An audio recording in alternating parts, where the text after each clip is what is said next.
Hi, it's Pastelixy. Today I'm showing you a time-lapse of an artwork that I did back in 2018. The reason why I'm showing you this now and not 2 years ago is because back in 2018 I really wanted to be a YouTuber, but I pretty much had no love for the editing process.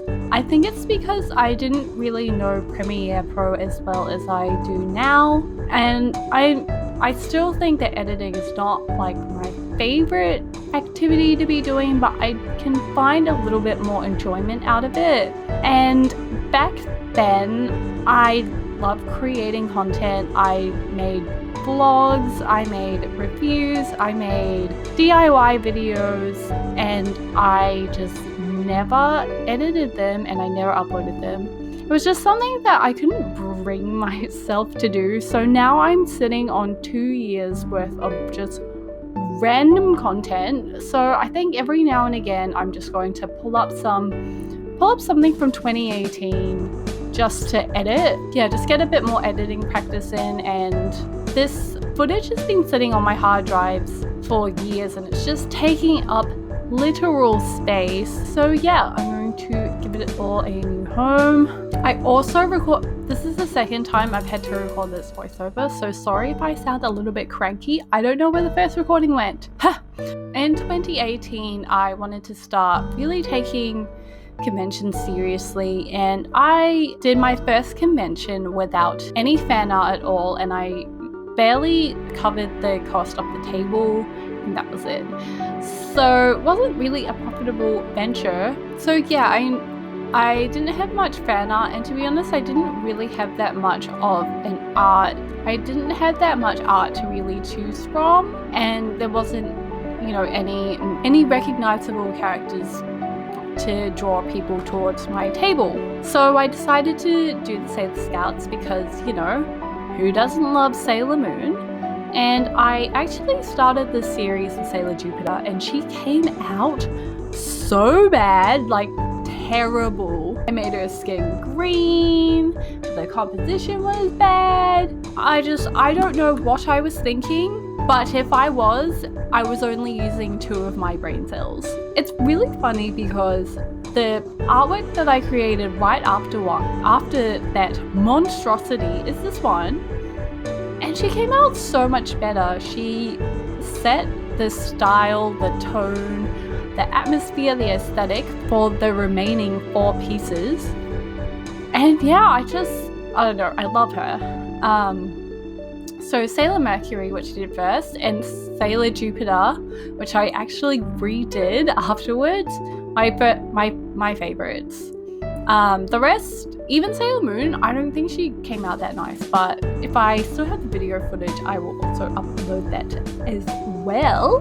But yeah, it's really interesting seeing it's really interesting seeing my process back then. It's a little bit different. I'm gonna say a lot different.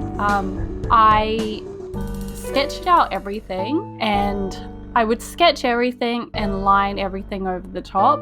At the moment, I kind of don't sketch everything out. Like for the hair, I'll sketch out big chunks just to determine the volume, the direction, the movement, the overall shape, and fabric just so that I get an idea of like where will a buckle go. I have an idea for like a sleeve, just to like quickly shit those ideas out before I forget. And then with the lines, I use the sketch as an incredibly rough guide. Like I don't trace over it exactly. I find that, and I'm sure artists feel the sentiment, that the sketch always looks nicer than the finished line art, because when you're sketching, you don't have a care in the world. You just kind of scratch and carve away shapes and forms, and it looks good because you're kind of relaxed and you know that you can just erase it and like whatever. Even on the computer, you still have that free flowing line movement, and then when you have to do the liner on top, it can get very rigid, and it definitely doesn't capture the same free flowing movement as the sketch does, which is why I choose to just not sometimes I just don't sketch at all. Line art first. Definitely saves time. It can be a bit tricky for some complicated parts, especially with the hair that requires a bit more movement and a bit more looseness. It's good to have that underlying base, but here I like sketched out the eyes and the nose, and then I lined over the top. It was pretty much, I don't know, I see it as an unnecessary step. Yeah, and something that I didn't even really notice that I did was I changed the way that I draw faces. Eyes, nose, mouth, they're all just like a little bit different. That's something that was just not a conscious thought of mine. It just kind of happened. But I still really love this series. It shows my resolve, my dedication, my consistency, my commitment issues to just finish like a whole set of something. I feel very proud of myself. So something that I used to do that I don't do anymore is completely pure black line art. That kind of happened because I wanted to draw things that were really like light and bubbly, and I feel like I really love black lines. It makes a nice contrast with the colors that you use, and it just has this kind of like pop art effect, which I also really like. But yeah, I just kind of bored of it, I suppose, and I figured out how to make colored lines actually work for my style.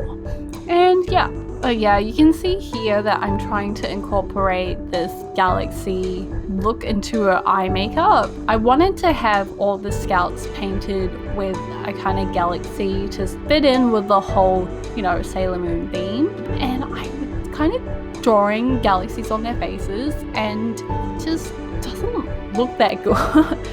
And I have this glitter brush that I use in Clip Studio Paint, and I love to use it liberally. I love glitter IRL, and what's funny is that for a while in my old apartment there was always glitter everywhere. It would just be in like the cracks of the tiles, just in my bed, for pretty much no reason. If I had gone to a rave like weeks before, there's gonna be glitter forever.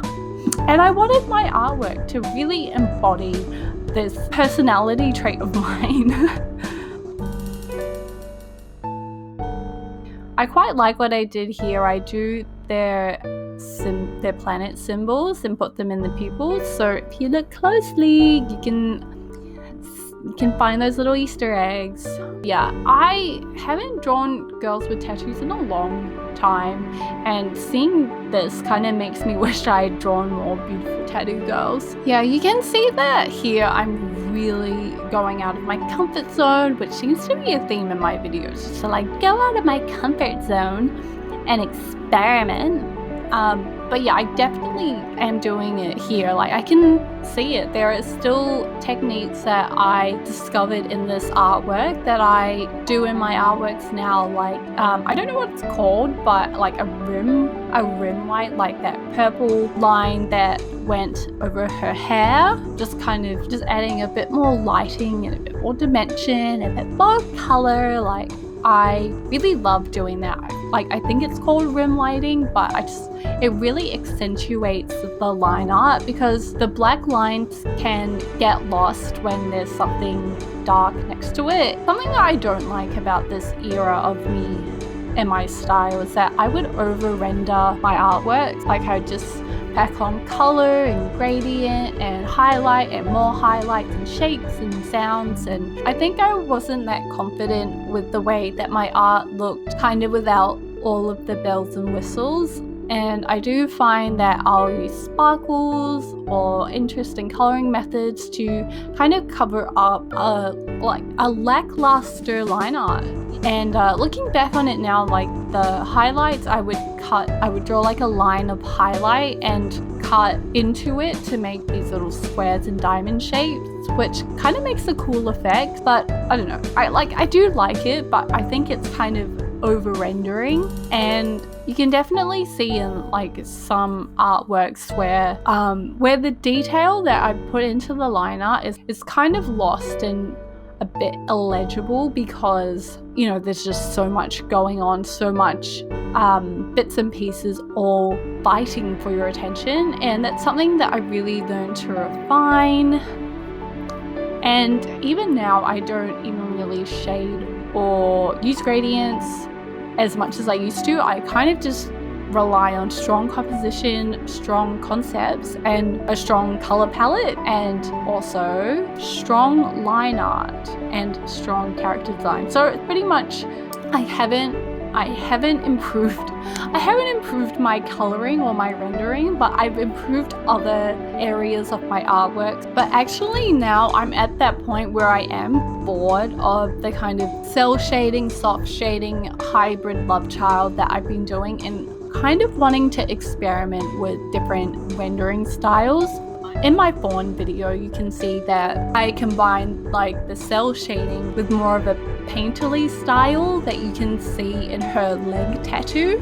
I think now I want to really improve on things like lighting and color, and also I guess rendering. I see these artists that, you know, if a character has black hair, they'll shade it with purple and red and blue, and the highlights will be yellow and orange. Like you can tell that the hair is supposed to be black, but they use an entire rainbow to shade and highlight the hair, and I think that is so fascinating and amazing, and I'd really love to learn how to get that together. So hopefully in a few videos from now you'll see me talking about, hey guys, so I was really experimental with this piece. Like, I just wanted to break away from the norm, a thing that I really want to do, and blah, blah, blah, blah, blah. Like, I will be doing that soon, don't you fucking worry.